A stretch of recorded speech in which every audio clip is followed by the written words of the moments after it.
Okay, so because of the nature of the situation, I really couldn't film, obviously, the situation with the Giants. So basically, here's what happened. I went there and I was instructed to go there by carriage to a certain location in the Ocala National Forest. I got there and asked if anyone was there, and then a large piece of paper fell and basically said, "Yes, I am here." And then I began to explain what we needed, that we needed someone to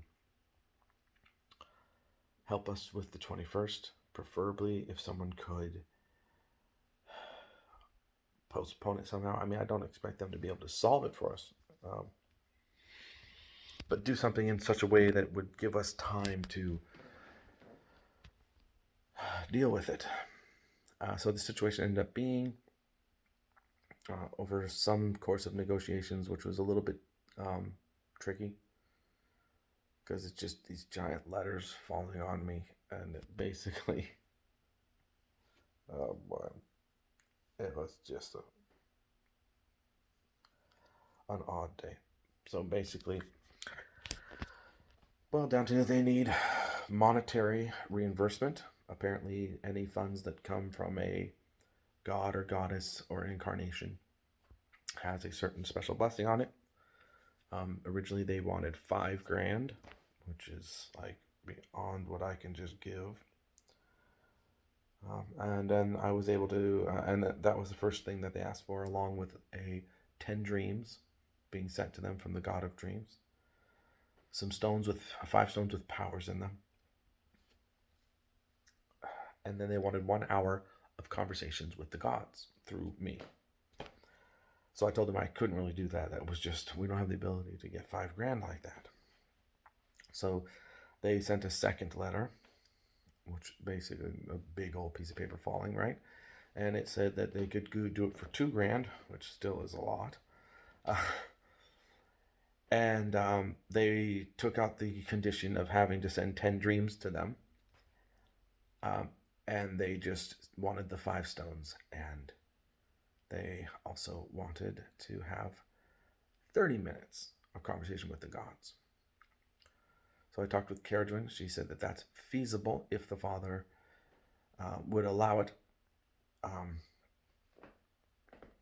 And so I went and talked to the father, and he said yes, that technically that's my right and my goal is to bring in letters for anyone to the gods. It's kind of my job, I guess. So yes, I can do anything I want. However, I did make the stipulation that I want to. I didn't really say it to the giant yet, but I don't want them to be able to talk to the forecaster. But we'll get to that in a second. So I just told the giant that that we need to think about the request of theirs. And they told me that they would meet me at my home at 8 p.m. So tonight we'll hear more.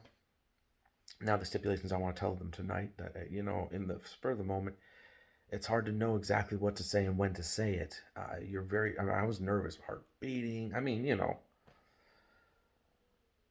And so I forgot to ask things I should have asked, like how long do we have to pay back this stuff? Can I get a little more clarity on certain topics?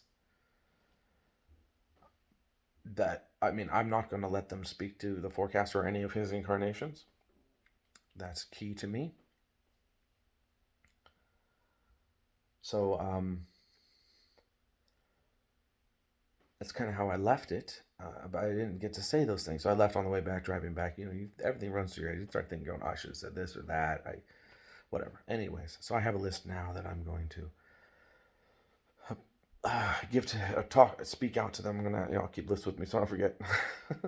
And then when they come tonight, I will bring it up. The goal is to postpone the 21st and give us time to prepare. How much time we'll get, we don't know. We're going to find out tonight. I'm going to ask these questions. So that's it right now. There's not much else to say. We're waiting for 8 p.m. tonight.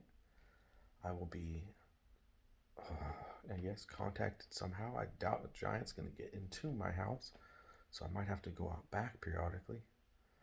Unless they send a different mystic being, like a fairy or something, to deliver the message. I don't know. As far as it goes, I mean, it felt odd. Like I was telling my wife and the mother goddess's incarnation that, I'm standing there and I can't see what's in front of me, but they're dropping giant letters from above me. So I felt as if he was really close to me, looking down upon me. And it's very intimidating, but you don't want to you don't want to back down, because if they're being aggressive and you back down, I don't know. I just felt like, I don't know. I didn't want to make them feel. I mean, there's multiple reasons that they could be standing close. It may be cultural. It may be because they want to show aggression or strength. It may be as simple as just they were getting close enough so they could hand me the letters and drop them on me. I don't want them to think I'm afraid of them, or that I'm, I don't know. When guys get aggressive, sometimes we get really aggressive in situations, and you don't want to back down in a situation like that, aggressive situation. So I just stood my ground to a degree. There's a lot of things it could have been, but I didn't think it was anything bad to stand my ground. Anyways,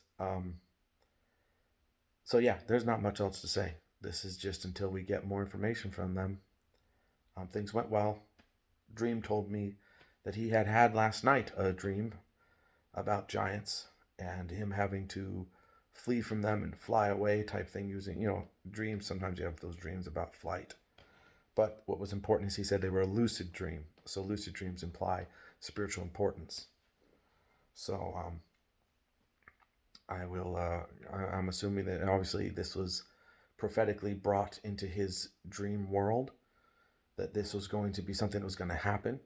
And so now we'll see how it goes. I guess we're all in tune on this scenario. Okay, so this video gets everybody caught up to a certain degree of what's actually happening. Not much happened because I just spent time trekking through the woods, and we're just waiting for any other responses. I'll let you know tonight.